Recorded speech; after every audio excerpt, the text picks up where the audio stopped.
Mohanlal TGT science NS inter college.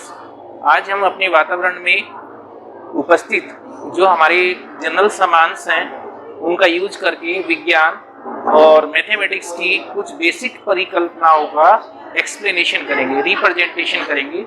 सबसे पहले हम मैथमेटिक्स की जो एक जनरल हमारा पाई की वैल्यू है, जिसको हमारे महान वैज्ञानिक आर्यभट्ट जी ने 3.14 वैल्यू बताया, उसको रिप्रेजेंट करेंगे। ये धागे की रील है हमारे पास कुछ। हम जानते हैं पाई जो होता है वो परिधि को जब हम मल्टीप्लाई डिवाइड करते हैं व्यास से, तो पाई की 2 पाई आर डिवाइड बाई 2r, तो हमारी वैल्यू आती है पाई की। पाई की वैल्यू होती है 22/7। अब हम उसे कैसे रिप्रेजेंट करते हैं? ये हमारे पास 1 2 3 4 5 6 7 8 9 10 11 12 13 14 15 16 17 18 19 20 21 22। ये जो हमारी परिधि है वो 22 आई है। जो व्यास है 1 2 3 4 5 6 7। तो परिधि को जब हम व्यास से डिवाइड करते हैं तो हमारी वैल्यू पाई की आती है। तो हमने इसे एक बेसिक एक्सप्लेनेशन जो आर्यभट्ट जी ने पाई की वैल्यू को बताया 3.14, उसको हमने बच्चों को इस बेसिक सामान से बना के दिखाया कि कैसे हमारी ये वैल्यू होती है। अब हम दूसरा हमारा सेंट्रीपिटल फोर्स के लिए, सेंट्रीपिटल फोर्स को हमें बच्चों को बताना है। ये दो बॉल हैं, इसमें जब हमारा सेंट्रीपिटल फोर्स लगता है बाहर की तरफ तो ये दोनों बॉल सेपरेट हो जाती हैं। जैसे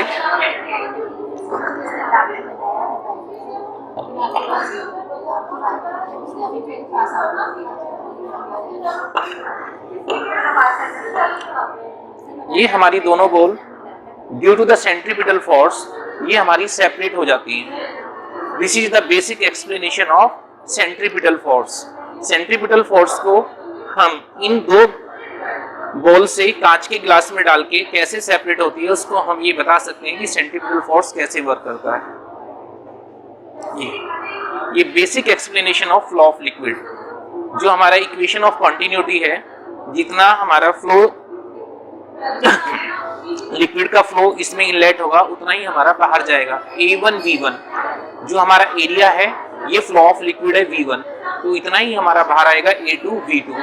this is the second explanation of torque. This is the perpendicular distance and this is the force. This is the perpendicular distance, this is the force. Due to these forces, it will rotate to about its axis.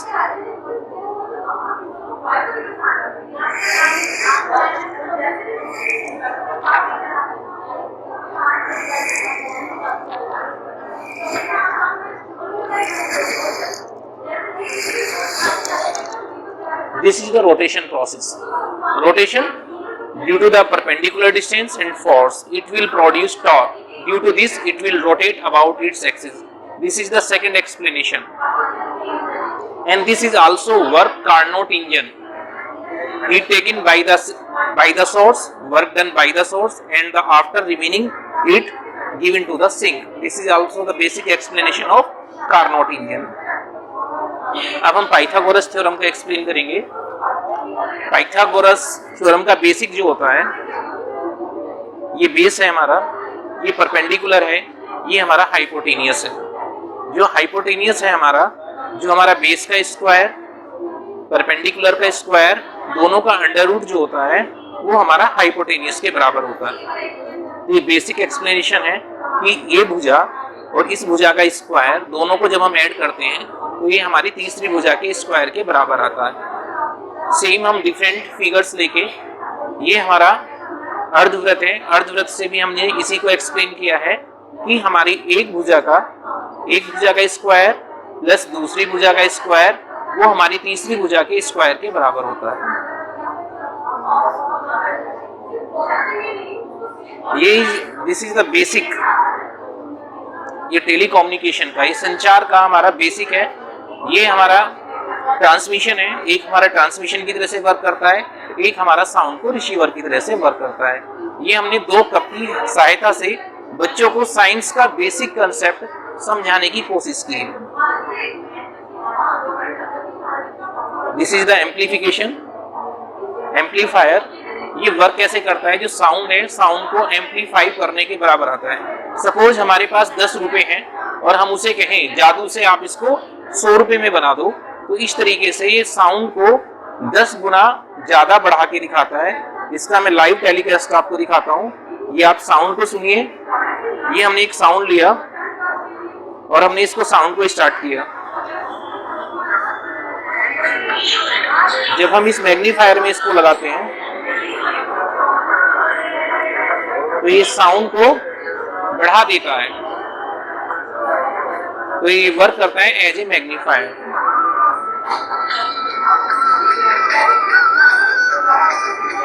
अब हम science के एक नियम को verify करेंगे, Kepler's law को। ये Kepler's law का जो फर्स्ट लॉ है कि एरियल वेलोसिटी जो होती है, सभी चीजें जो हैं वो सन के चारों तरफ चक्कर लगाती हैं। दूसरा है एरियल वेलोसिटी क्या होती है, वो कांस्टेंट होती है। इसका मतलब है जितना डिस्टेंस बढ़ेगा उतना वेलोसिटी, ये हमारा सन है और यहाँ पे हमारी अर्थ है, जैसे जैसे डिस्टेंस बढ़ता जाएगा वैसे वैसे वेलोसिटी कम होती जाएगी, डिस्टेंस घटेगा तो वेलोसिटी बढ़ेगी। This is the explanation of Kepler law. And angular जो हमारा मोमेंटम होता है, ऑर्बिटल एंगुलर मोमेंटम, वो कांस्टेंट होता है।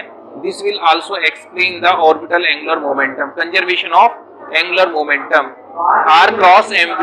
This is also explanation of orbital angular momentum. इससे हमने साइंस के बेसिक एक्सप्लेनेशन को बताया कि कैसे होता है। ये हमारा बैलेंसिंग कंडीशन है, ये न्यूटन्स लॉ को शो करता है। नीचे को फोर्स mg लग रहा है, ऊपर को फोर्स इसका रेस्टोरिंग फोर्स लग रहा है जो ऊपर को लग रहा है, जिससे ये हमारा बैलेंसिंग कंडीशन में आ जाता है।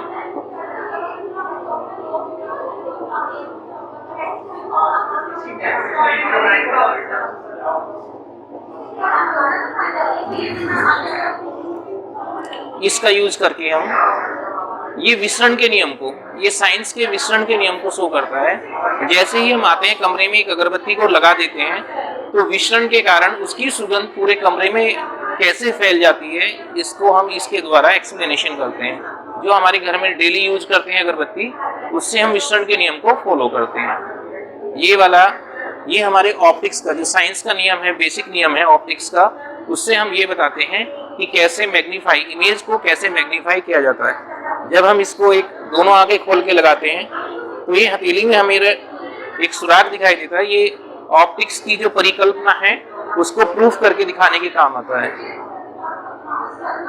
दिस वन, ये चक्री है हमारी सिंपली, जो बचपन में हम खेलते थे। ये क्या है, ये हमारी जो हमारा एंगुलर वेलोसिटी है उसको एक्सप्लेनेशन के काम करने का काम आता है कि हमारा कैसे ये वर्क करता है। ये ऑर्बिटल एंगुलर एक्सीलरेशन को भी शो करता है। जैसे जैसे आप बढ़ाते जाएंगे वैसे वैसे इसकी वेलोसिटी इंक्रीज होती जाएगी। This one, this is also explanation of basic mathematics, a square plus b square plus c square. This is equal to a square plus b square plus c square, 2ab plus 2ac plus 2bc.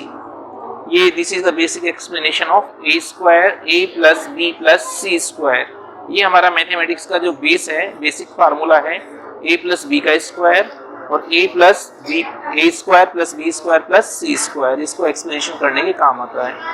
This one also represent the some image of, this is त्रिभुज। जब हम इसको cut कर देते हैं तो ये हमारा राइट एंगल ट्रायंगल, ये हमारा समकोण त्रिभुज बनता है। जब हम समकोण त्रिभुज को ऐसे जोड़ते हैं तो हमारा ये ट्रायंगल बनता है। जब हम डिफरेंट उससे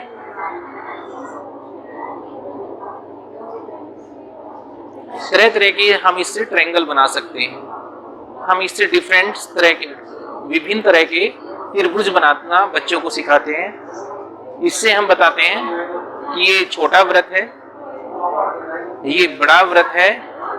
ये अगर हम सॉलिड लेते हैं तो ये इनर रेडियस की तरह से काम करता है, यदि ये सॉलिड है तो आउटर रेडियस की तरह से काम करता है।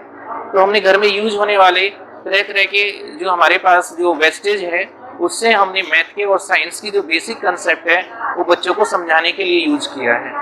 ये हमारा साउंड, अगर हमें बच्चों को साउंड बताना है तो this will represent the sound.